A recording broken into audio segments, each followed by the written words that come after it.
সবাই কেমন আছো? আশা করি সবাই খুব ভালো আছো এবং তোমাদের পড়াশোনা খুব ভালোভাবে চলছে। তো welcome to my channel WB Bengal education. আজকে আমরা যে টপিকটার উপর আলোচনা করব, আমরা যে ক্লাসগুলো তোমাদের প্রোভাইড করছি পুরো মাস্টার ক্লাস। একদম এই সমস্ত প্রশ্ন, এই যে টপিকগুলো আছে, এই সমস্ত টপিক থেকে এমন কোনো এক্সাম নাই চাকরির জন্য যেগুলোতে পরীক্ষা আসে না। তো আমরা কিন্তু আজকে আমরা কোয়েশ্চেন করবো জাতীয় কংগ্রেসের অধিবেশন। জাতীয় কংগ্রেস থেকে এটা হচ্ছে একদম মাস্টার ক্লাস বলতে পারো। ছোট্ট একটা সেশন হবে।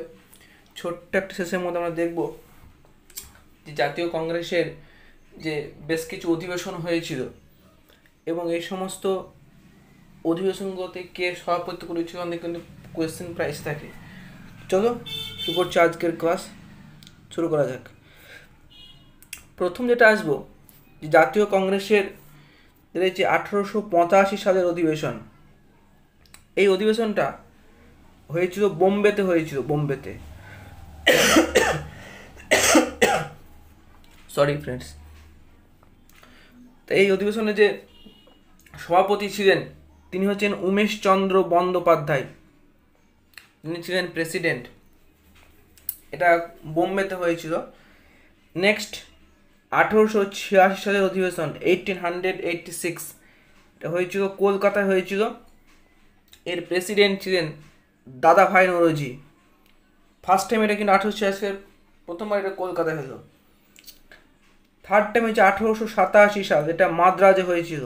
এখানকার প্রেসিডেন্ট পদে ছিলেন বদরুদ্দিন তৈয়বজি। ইনি ছিলেন প্রথম কোনো মুসলিম প্রেসিডেন্ট খেলা হয়েছে জাতীয় কংগ্রেসের। তো বদরুদ্দিন তৈয়বজি ছিলেন 1887 সালের অধিবেশন, এটা মাদ্রাজে হয়েছিল। এবার হচ্ছে পরবর্তী সেশনটা আমরা দেবো যে 1888 সাল, এটা এলাহাবাদে হয়েছিল এবং এটার প্রেসিডেন্ট পদে ছিলেন জর্জ ইউল বা জর্জ উলে। মানে এটাকে আমরা কি বলবো, যে প্রথম কোনো ব্রিটিশ প্রেসিডেন্ট এই জর্জ ইউল। এবার তার ঠিক কয়েক বছর 1890 সালে 1890 এটা আবার কলকাতায় হলো, এরকম ছিল ফিরোজ শাহ মেহতা। নেক্সট 1895 সাল, এটা অতটা ইম্পর্টেন্ট নয়, পুনাতে হয়েছিল, এস.এন. ব্যানার্জি।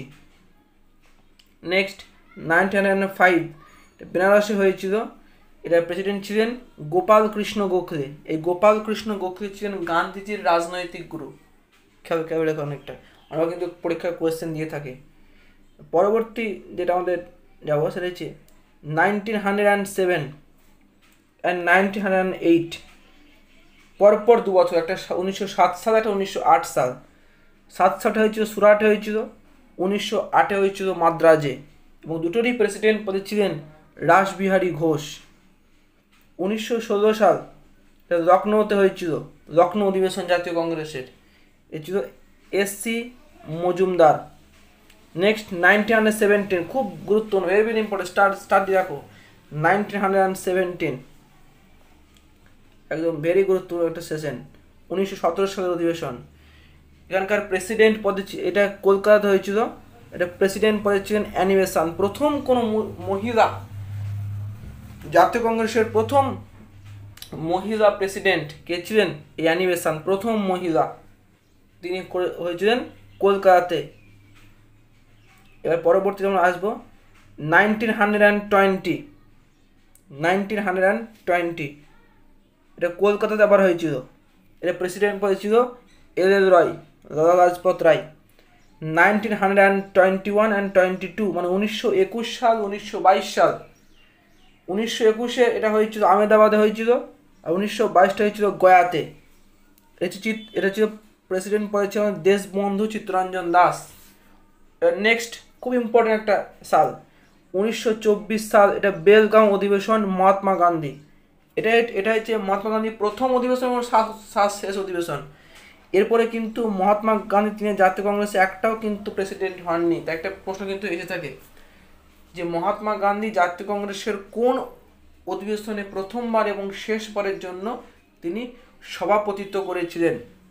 সেটা হচ্ছে জাতীয় কংগ্রেসের বেলগাঁও অধিবেশন। পরবর্তী সেগমেন্ট 1925, কানপুর, সরোজিনী নাইডু। 1925 সাল ভারতের প্রথম ভারতীয় মহিলা যিনি জাতীয় কংগ্রেসের প্রেসিডেন্ট হলেন, কে? তিনি হলেন সরোজিনী নাইডু। এবার যেটা আমরা আসবো 1929 মানে 1929 সাল, 1936 সাল, 1937 সাল। 1929 সালে যে লাহোর অধিবেশন, এখানে পূর্ণ স্বরাজে কিন্তু দাবি তোলা হয়েছিল। তারপর 1936 সালে এটা লখনৌতে হয়েছিল। 1937 হচ্ছে ফৈজপুর। এই ফৈজপুর নামটা খেয়াল রেখে দিও। এই ফৈজপুরটাই জাতীয় কংগ্রেসের প্রথম কোনো গ্রামে অধিবেশন হয়েছিল, গ্রামে, ফৈজপুর হচ্ছে গ্রাম্য অধিবেশন। এবং এই তিনটেরই 1929 সাল, 1936 সাল, 1937 সাল তিনটারই অধিবেশনে প্রেসিডেন্ট পদে ছিলেন জওহরলাল নেহেরু। এবং 1929 সালে যেটা জাতীয় কংগ্রেসের অধিবেশন, সেখানে কিন্তু পূর্ণ স্বরাজের দাবি তোলা হয়েছিল। 1938 এটা হরিপুরাতে হয়েছিল। কে ছিলেন? সুভাষচন্দ্র বোস। এখানে একটা সুভাষচন্দ্র বোস কিন্তু দুবার হয়েছিল পরপর, একবার 1938 and 39, এটা একবার। প্রথমটা হয়েছে হরিপুরা, সেকেন্ডটা হয়েছে ত্রিপুরী। আর দুটোতে কিন্তু প্রেসিডেন্ট পদে ছিলেন সুভাষচন্দ্র বসু। 38 হয়েছিল হরিপুরা অ্যান্ড 39 হয়েছিল ত্রিপুরী।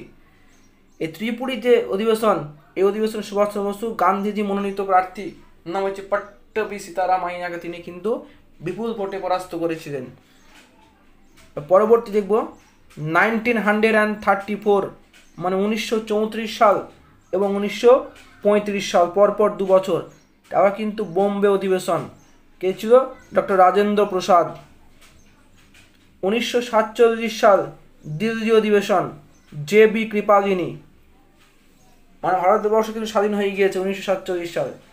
এগুলি মানে যে বছর ভারতবর্ষ স্বাধীন হয় সে বছর জাতীয় কংগ্রেসের প্রেসিডেন্ট পদে ছিলেন কে? জে.বি. কৃপালিনী। পুরো নাম হচ্ছে জীবাতরাম ভগবান দাস কৃপালিনী। একটা প্রশ্ন কিন্তু প্রায় এসে দেয় যে ভারতের স্বাধীনতার সময় জাতীয় কংগ্রেসের প্রেসিডেন্ট পদে কে ছিলেন বা সভাপতি পদে কে ছিলেন? জে.বি. কৃপালিনী। নেক্সট 1948 জয়পুরে হয়েছিল, ছিল কে? পট্টবি সীতারামাইয়া। আমাদের কিন্তু এই ছোট্ট একটা ক্লাসের মধ্যে কিন্তু জাতীয় কংগ্রেসটা কমপ্লিট করে নিলাম, একদম মাস্টার ক্লাস। এবার জাতীয় কংগ্রেসের পড়ার মতো কিচ্ছু নাই আর। তোমরা পিএসসি দাও, এসএসসি দাও, রেল দাও, ডাব্লিউবিসিএস প্রিলিমস দাও, সব ক্ষেত্রে কিন্তু এর বাইরে কিন্তু জাতীয় কংগ্রেস হয় না।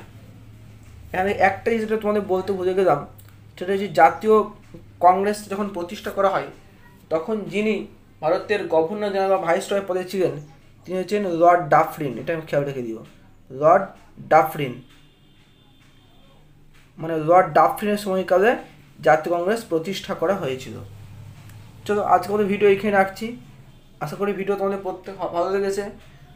ভিডিওটা ভালো লাগলে অবশ্যই লাইক করে দিও এবং বন্ধুদের মধ্যে অবশ্যই শেয়ার করতে ভুলো না। আর যারা চ্যানেলে নতুন আছো তাদেরকেও অবশ্যই তারা কী করবে, চ্যানেলটাকে সাবস্ক্রাইব করে নিও এবং পাশে বেল আইকনটাকে ক্লিক করতে ভুলো না। তার ফলে কী হবে, নতুন নতুন ভিডিওর আপডেট তোমরা কিন্তু চ্যানেল থেকে পেয়ে যাবে। চলো আজকের মতো ভিডিও এখানে রাখছি, দেখা যাবে নেক্সট ভিডিওতে। ততক্ষণ যেন ভালো রেখো আর ভালো পড়তে থাকো। চলো আজকের ভিডিও এখানেই রাখছি। চলো টাটা।